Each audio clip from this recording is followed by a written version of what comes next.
siang. Siang, Bu. Kalau boleh tahu ini dengan Mbak siapa? Perkenalkan, sebelumnya saya Chandra Auliana, Bu. Oh, Mbak Chandra. Oke, Mbak Chandra. Biar lebih dekat nih, biar lebih tahu kan juga baru ketemu ya hari ini. Iya. Boleh nih Mbak Chandra memperkenalkan diri, dari mana, terus kuliah di mana, gitu, monggo. Oke, Bu. Sebelumnya saya berterima kasih sama Ibu karena sudah mau menerima saya di sini. Saya Chandra Auliana, saya biasanya itu dipanggil Caca. Terus saya ini dari Prodi BK, terus kebetulan saya semester 5. Oh, Mbak Caca. Oh ya, salam kenal ya Mbak Caca ya. Tadi katanya panggilannya Mbak Caca. Iya. Oke. Perkenalkan, nama Ibu Bella. Bella Marhani Witama. Mbak Caca bisa panggil Ibu Bella atau mungkin senyamannya Mbak Caca saja begitu. Oke, kalau boleh tahu Mbak Caca asli mana rumahnya? Asli Surabaya, Bu. Daerah Kenjeran. Berarti Mbak Caca ini pulang pergi ya? Iya. Oke. Sebelumnya tujuan Mbak Caca menemui Ibu pada siang hari ini ada apa? Sebelumnya memang alasan saya kepengen ketemu Ibu itu saya memang pengen konsultasi sih, Bu. Konsultasi. Ya. Konsultasi kan di sini kan Ibu kan guru BK. Ya. Mungkin bisa dibilang konseling ya Mbak Caca ya. Ya. Oke. Sebelumnya Mbak Caca sudah pernah melakukan konseling? Sudah dulu. Oh, sudah. Konseling individu atau kelompok nih kalau boleh tahu? Pernah sekali konseling individu, sekali juga konseling kelompok. Berarti Mbak Caca sudah sedikit tahu ya mengenai proses konseling itu seperti apa? Iya, sudah, Bu. Tapi ya kan udah agak lama lah, Bu. Iya, pas luring. Oke, kalau itu Ibu ingin mengulas sedikit ya, proses konseling kelompok, proses konseling itu seperti apa. Jadi Mbak Caca dalam proses konseling itu tidak terlepas dari asas-asas. Nah, yang biasanya dipakai kan asas kerahasiaan, keterbukaan, sama kesukarelaan. Nah, asas kerahasiaan ini yang pertama. Asas kerahasiaan ini Ibu sebagai konselor di sini itu harus wajib menjaga privasi permasalahan yang sedang Mbak Caca alami. Begitu juga dengan identitas Mbak Caca. Nah, Ibu tidak boleh membocorkan permasalahan identitas yang Mbak Caca, pokoknya identitas sama permasalahan Mbak Caca itu Ibu tidak boleh membocorkan kecuali di forum konseling ini, begitu ya. Kalau di luar Ibu harus wajib hukumnya menjaga privasi itu, gitu. Dan yang kedua ada asas keterbukaan, di mana nanti Mbak Caca itu Ibu minta tolong bersikap terbuka dan aktif dalam mengemukakan permasalahan yang sedang Mbak Caca alami, begitu ya Mbak Caca ya. Tidak usah takut, tidak usah ragu, karena kan tadi kan juga sudah Ibu jelaskan dalam proses konseling itu ada asas kerahasiaan yang mana Ibu tidak akan membocorkan permasalahan yang sedang Mbak Caca alami. Dan yang ketiga nih, sebelumnya Ibu tanya, asas yang ketiga ini asas keterbukaan, kesukarelaan. Nah, Ibu tanya nih, Mbak Caca ini ingin melakukan proses konseling atas dasar diri sendiri atau ada dorongan dari orang lain atau bagaimana? Sebelumnya ya ada, Bu, beberapa teman saya tuh yang merekomendasikan ke saya kalau tahu kan karena saya lagi punya masalah, terus coba aja kamu konseling gitu, bisa aja terbantu kayak gitu. Terus saya mikir-mikir juga, ya benar juga, apa salahnya juga saya coba. Tapi itu memang pure keinginan saya sendiri sih, Bu. Kayak saya pikir-pikir dulu gitu, ternyata ya apa sih. Oke. Ya sama nambah pengalaman ya Mbak Caca ya. Oke. Berarti Mbak Caca ini ingin melakukan proses konseling atas dasar keinginan diri sendiri ya. Oke, jadi asas kesukarelaan itu adalah asas di mana proses konseling itu tidak ada unsur paksaan Mbak Caca. Jadi harus dari diri sendiri, tidak ada paksaan dari orang lain atau tekanan dari orang lain, karena kan itu nanti bisa menjadi beban. Nanti itu bisa mengakibatkan Mbak Caca tidak aktif atau tidak terbuka atau ragu dalam mengungkapkan permasalahan yang sedang Mbak Caca alami, begitu ya? Iya, Bu. Oke, langsung ke intinya saja. Tadi Mbak Caca mengatakan kalau Mbak Caca ini mempunyai permasalahan yang sedang dialami saat ini. Nah, untuk Mbak Caca dipersilakan menceritakan permasalahan apa yang sedang Mbak Caca alami. Sebelum ke permasalahannya, Bu, saya mau tanya, kira-kira nanti berapa lama ya, Bu? Karena nanti saya itu ada acara. Oke. Biasanya Mbak Caca, karena kan kita kan masih pertemuan yang pertama ya. itu paling efektif kalau pertemuan yang pertama, karena kan konseling itu tidak hanya dilakukan 1, 2 atau 3 kali Mbak Caca, bisa berkali-kali. Nah itu tadi kembali lagi tergantung dengan permasalahan apa yang sedang Mbak Caca alami, begitu ya. Nah biasanya ini karena kan kita masih tahap yang pertama, paling efektif itu waktunya itu minim lah, paling lama itu paling sebentar lah, ibaratnya itu 30 menit Mbak Caca gitu. 30 menit ya, 30 menit. Ya. Oke, Mbak Caca setuju ya? Oke, kalau setuju alhamdulillah. Sekarang Mbak Caca duduknya santai dulu. Ayo santaikan, relax. Sudah ya? Oke, kalau begitu monggo Mbak Caca diceritakan permasalahan apa yang sedang Mbak Caca alami. Jadi gini Bu, sebenarnya apa ya, permasalahan yang saya alami saat ini itu timbul karena ya kesadaran saya sendiri ya Bu. Karena saya mikir-mikir sekarang kan pandemi, terus kayak waktu itu dihabiskan di rumah terus kan Bu, kegiatan di rumah terus, keluar itu juga keluar cuman jarang, nggak kayak dulu sesering dulu gitu kan Bu. Nah, karena kegiatan saya ini selalu di rumah, kemudian mungkin saya ini apa ya, kayak kuliah juga kan di rumah kan Bu. Nah saya ini lebih apa ya, sering main HP gitu Bu, main gadget gitu loh Bu. Karena apa ya, saya lihat-lihat tuh kan di HP kan ada gitu kan Bu, kayak berapa jam kita tuh bermain HP itu ada waktunya. Terus kayak saya lihat tuh kok banyak banget, kayak lama banget gitu loh Bu. Terus saya mikir-mikir juga, oh iya kayak pas pandemi ini kayaknya saya itu sering main HP, saya tuh buat ya, lihat TikTok, terus lihat YouTube, terus nonton drakor, kan saya suka nonton film ya Bu. Nonton film sih, bukan drakor, film. Terus ya kayak gitu loh Bu. Jadi kayak apa ya, sebenarnya nggak terlalu mengganggu sedikit sih Bu tentang kayak kegiatan aktivitas saya. Cuman saya ini terlalu ketergantungan, kayak apa-apa selalu buat HP. Terus kayak makan saya tuh sambil lihat HP video gitu. Terus mau tidur tuh saya ngeliat HP. Terus sampai ketiduran besok pagi tuh HP saya tuh masih nyala gitu loh Bu posisinya. Jadi ya kayak berlebihan gak sih, saya sampai mikir gitu sih Bu. Oke. Baik, Ibu simpulkan sedikit ya mengenai permasalahan Mbak Caca. Jadi permasalahan Mbak Caca saat ini itu adalah Mbak Caca merasa bahwa ketergantungan dengan gadget begitu ya. Karena kan memang di masa pandemi ini semua ini serba digital ya Mbak Caca, serba online. Jadi apa-apa itu ya lewat HP, lewat laptop, pokoknya tidak terlepas dengan barang elektronik begitu ya. Oke, lalu dengan Mbak Caca menyadari hal tersebut, dampak atau akibat apa yang sudah Mbak Caca dapatkan dari kecanduan gadget? Dampak yang saya rasakan ya Bu, kayak apa ya, ya sulit gitu loh Bu. Kayak saya ini melupakan HP itu sulit. Terus kayak tugas gitu kan, kayak saya pun tugas itu buka HP sambil, kan biasanya kan tugas kayak kerja sama masih kayak chatan sama teman-teman gitu kan Bu. Kalau tugas gitu itu tuh saya tuh buka HP tapi kayak saya sambil nyetel musik di HP saya kayak gitu loh Bu. Terus dampaknya tuh HP saya juga jadi baterainya tuh cepet habis, Nge-lag. iya gitu loh Bu, cepet habis. Kemudian bener-bener kayak apa ya Bu, kayak 24 jam itu kayak saya tuh megang HP terus gitu loh Bu. Jadi ya gimana ya, dampaknya itu sih Bu. Oke, lalu dengan Mbak Caca kecanduan gadget ini, apakah orang tua dari Mbak Caca ini tidak memantau kegiatan-kegiatan Mbak Caca sehari-hari?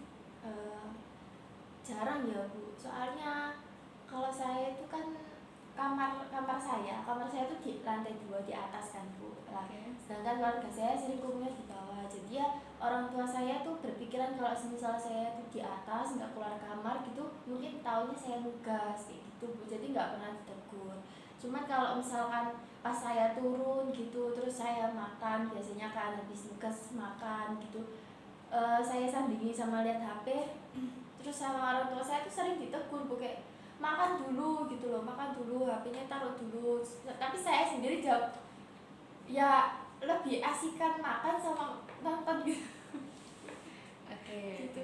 Pernah ternegur sesekali gitu. Pernah negur sekali. Oke. Lalu nih dari Mbak Caca sendiri, apa sih keinginan Mbak Caca dengan adanya permasalahan yang sedang Mbak Caca alami? Keinginan saran saya ya, saya apa ya, nggak mau terlalu ketergantungan sama HP sih Bu, kayak Utamanya begitu. iya paling penting sih itu. Terus juga HP mungkin nggak bisa terlepas ya dari manusia tuh, nggak mungkin bisa, soalnya juga penting juga. Cuman kayak menurut saya sampai hal-hal yang nggak penting tuh masih saya apa ya, masih saya lakukan gitu loh pakai HP. Sebenarnya kan kayak nonton kayak gitu kan nggak seberapa penting sih Bu, kayak ya saya gimana caranya kayak pengen mengurangi hal tersebut gitu aja sih Bu. Oke, lalu dengan adanya permasalahan ini, dengan adanya permasalahan kecanduan gadget, apa yang sudah Mbak Caca lakukan dalam apa menangani permasalahan kecanduan gadget ini? Saya sih apa ya, saya tuh kayak lagi sadar gitu ya Bu. Kalau sadar ya saya kalau misalkan contohnya nugas gitu ya Bu, kalau nugas itu mungkin saya pakainya laptop kan. Nah, HP-nya tuh kalau saya cas gitu ya, saya casnya tuh agak jauh gitu loh, biar saya ini nggak tergantungan main HP terus, jadi kayak bisa fokus kayak chattingan ya lewat WA ya lewat laptop. Tapi ya apa ya, tapi kan nggak nyetel musik, nggak TikTok kan, nggak apa gitu, nggak merasa terganggu gitu loh Bu. Cuman ya kalau ada notif kalau ada notif tuh saya tuh kadang masih terpengaruh gitu Kayak sih Bu. langsung Iya. ya, soalnya ibu juga punya ponaan kayak Mbak Caca gitu.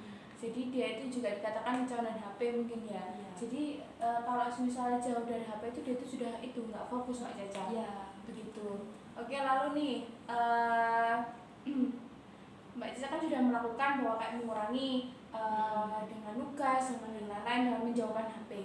Nah, menurut Mbak Caca nih, apakah rencana Mbak Caca itu sudah terjalankan dengan baik atau masih bagaimana?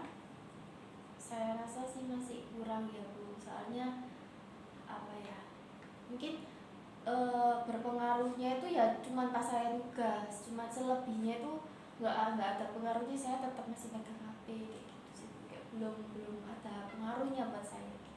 Mbak Caca ini suka main di luar atau sering bahasanya orang sekarang kan nongki sama teman-teman gitu, lah bagaimana?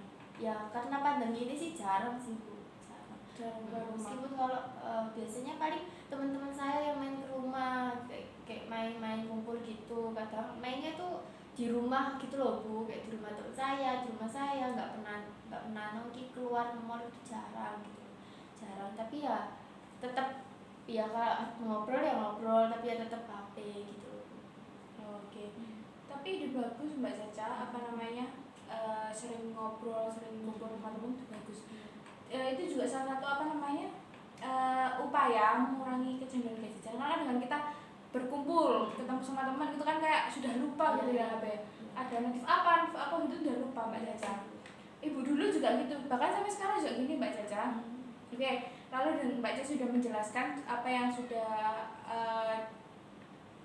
rencana yang sudah Mbak Caca lakukan. Nah, untuk kedepannya planning seperti apa yang akan Mbak Caca bentuk, akan Mbak Caca jalankan ke depannya? Apa ya, mungkin karena kan saya itu sering buka YouTube kan Bu, sama nonton, mungkin kayak gitu sih Bu. Saya kayak kepengen keinginan saya tuh kayak pengen mengurangi gitu loh Bu, soalnya kadang apa ya, faktor saya ya untuk apa ya, suka nonton film, suka nonton YouTube tuh kan karena kalau semisal saya itu di kamar kan sendirian, jadi kayak jarang ada orang yang buat saya kok ngobrol gitu kan Bu. Soalnya saya tuh pernah kayak ngeliat video gitu kan Bu, kayak tentang edukasi ya, kayak semacam itulah, kayak orang-orang yang sering nonton kayak gitu, orang-orang yang sering lihat film, lihat YouTube, kayak ngevlog atau apa gitu kan. Itu tuh mereka itu sebenarnya pengen ada seseorang yang pengen dikomunikasi, ingin interaksi gitu loh katanya gitu. Katanya orang yang sering nonton tuh dia tuh sebenarnya butuh interaksi, cuman nggak ada objek yang dibuat interaksi, makanya dia ini dilampiaskannya tuh ke nonton kayak gitu katanya sih Bu. Terus saya dari situ sebenarnya saya tuh mikir kayak apa saya ini kurang berkomunikasi ya sama teman, sama orang-orang yang sesungguhnya gitu loh, bukan melihat HP kayak gitu ya. Mungkin yang saya inginkan ya itu sih Bu, karena kegiatan saya di rumah terus, paling keinginan saya ya bukan menghabiskan waktu sih, kayak sesekali mungkin ngobrol, bertemu sama teman-teman, terus sama keluarga ya. iya sih Bu, terutama sama keluarga ya, karena biasanya kan kalau pagi siang itu saya gunakan buat nugas, buat kuliah kan Bu, kan itu selalu di kamar sih Bu. Mungkin terus sore itu kadang tuh saya ada kerjaan kan Bu, kayak saya tuh ngajar kayak gitulah. Mungkin malamnya sih Bu, Ngajar apa Mbak Caca? saya ya ngelesi, terus juga ngajar ya gitu lah Bu. Oke, lanjut. Ya ada lah. Terus pas malam itu mungkin bisa ya Bu, kayak saya ini mungkin kalau memang nggak ada tugas atau apa, mungkin saya Sharing. saya menghabiskan waktunya ya di bawah itu aja sih Bu, kayak apa ya, kumpul sama keluarga gitu loh, nggak menyendiri di kamar. Pas di kamar ya pasti ya saya nonton gitu loh Bu. Oh, main HP masih. Iya main HP, mungkin ya itu sih Bu. Oke, intinya planning ke depan Mbak Caca ini kayak lebih kayak apa ya? Lebih kayak meluangkan waktu atau mengisi waktu luangnya itu kayak berinteraksi sama keluarga, sama teman. Karena kan memang komunikasi itu penting ya Mbak Caca ya. Karena kita miskom sedikit itu sudah apa ya? Sudah ada salah paham begitu ya. Oke. Nah, Mbak Caca kan sudah memplanning nih rencana ke depan. Nah, di sini Ibu mohon Mbak Caca juga harus bisa menjalankan komitmen yang sudah Mbak Caca bentuk, begitu ya? Oke. Oke, tadi kan Mbak Caca sudah menjelaskan planning A, B, C dan lain sebagainya. Sudah Mbak Caca jelaskan tadi kan ya? Oke, kira-kira nih Mbak Caca sudah yakin belum bisa menjalankan hal-hal tersebut? Ya apa ya? Mungkin awal-awal kayak saya ini sekarang lagi kayak membayangkan itu kayaknya agak berat gitu loh, kayak ngerasa aneh gitu loh Bu, paling aneh gitu ya. Soalnya saya biasanya di atas di kamar, terus main HP, terus tiba-tiba saya ini menghabiskan apa ya, sebenarnya kumpul keluarga itu kan penting sih Bu, cuman ya kayak rasanya canggung gitu loh, kayak asing gitu loh Bu, kayak asing. Oke. Ibu ingin Mbak Caca tadi mengatakan aneh.